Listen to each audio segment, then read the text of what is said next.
the coming of this state is of great importance. In the beginning it may come about only for a moment, but gradually its duration grows longer.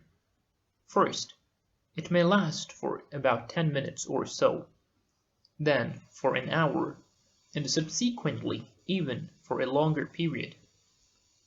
This state may even become permanent by the grace of Allah.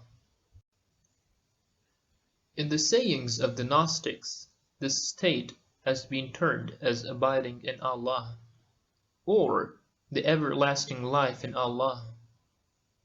Man cannot attain to this stage of perfection unless he passes away from self. On attaining to this stage, the devotee does not see anything except Allah. It is said that there was an enraptured Sufi who was seized by a divine impulse. His name was Baba Farajullah. People asked him to say something about the world. He said, "What can I say about it? I have not seen it since I was born."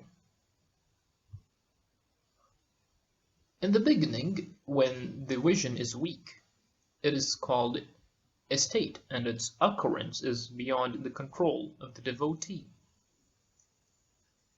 But when, as a result of continued meditation and by the grace of Allah, this state becomes a permanent feature, then it is called a station. Now this state of vision gets under the control of the spiritual traveler or devotee. Obviously, a strong spiritual traveler is he who, along with viewing these states, keeps an eye to the world of plurality also, and maintains well his relations to the world of unity and to the world of plurality at the same time. This is a very high position and cannot be attained easily. Perhaps this position is reserved for the prophets and some other chosen people who are the favorites of Allah and who can say, "The state of my relation to Allah is such that the most favorite angel cannot attain to it," and at the same time declare, "I am a human being just like you." Somebody may say that only the prophets and the imams can attain to these high positions. How is it possible for others to attain to them? Our reply is that prophethood and imamate are undoubtedly the special assignments to which others cannot reach, but the station of absolute oneness and passing away in Allah, which is called wilayat, is not exclusively reserved for the prophets and the imams, who have themselves called upon their followers to try to attain to the station of perfection. The Holy Prophet has asked his Ummah, Muslim nation, to follow in his footsteps. This shows that it is possible for others also to advance to this position, or else such instructions would have no meaning. The Quran says, "Surely in the Messenger you have a good example for him who looks to Allah and the last day, and remembers Allah much." Surah Al-Ahzab, verse 21.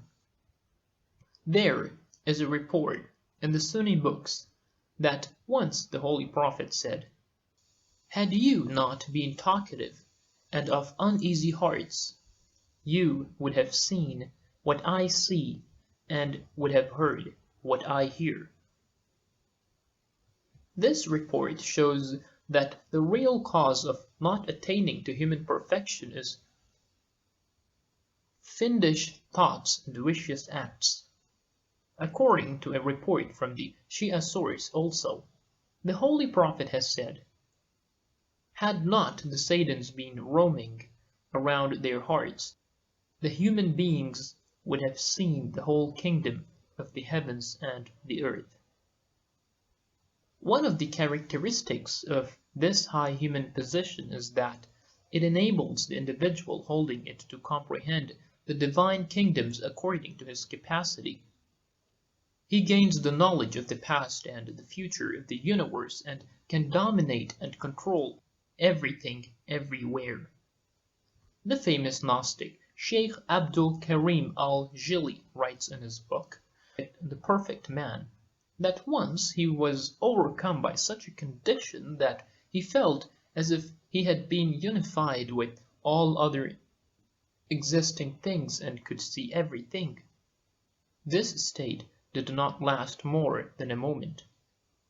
Obviously, it is because of the devotees' preoccupation with their physical needs that this state does not last long. A well-known Sufi says that a man gets rid of the traces of material development only 500 years after his death. This period is equivalent to half a day of the divine days.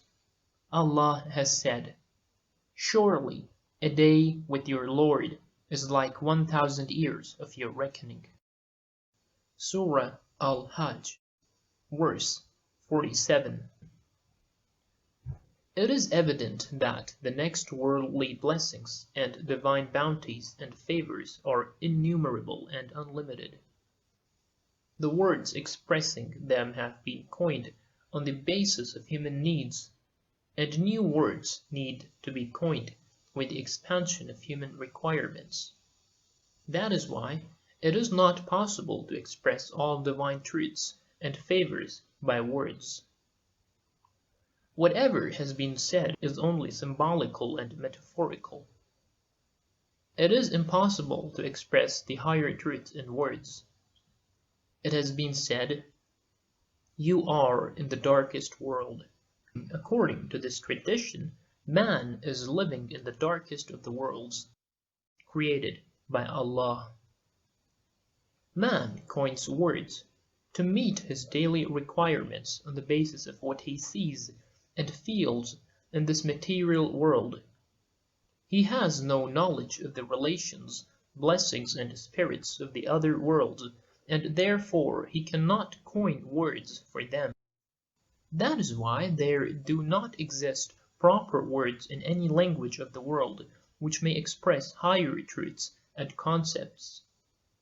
Now, when our knowledge is limited and our thinking faulty, how can this problem be solved? There are two groups of people who have talked about higher truths. The first is that of the prophets. They have direct contact with the non-material world. But they also say, we, the prophets, have been ordered to talk to the people according to their intellectual capacity. That means that they are compelled to express the truths in a way intelligible to the common people. Therefore, they have avoided to describe the nature of the spiritual lights and their brilliance. They have not talked about the truths unintelligible to man. They have only used such words as paradise, houris, and palaces for the truth, about which it has been said, "No eye has seen, no ear has heard, and no one has thought about it."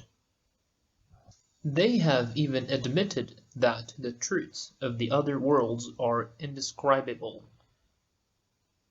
The second group is of those who advance along the path prescribed by the prophets, and perceive the truths according to their capability. They also use a figurative style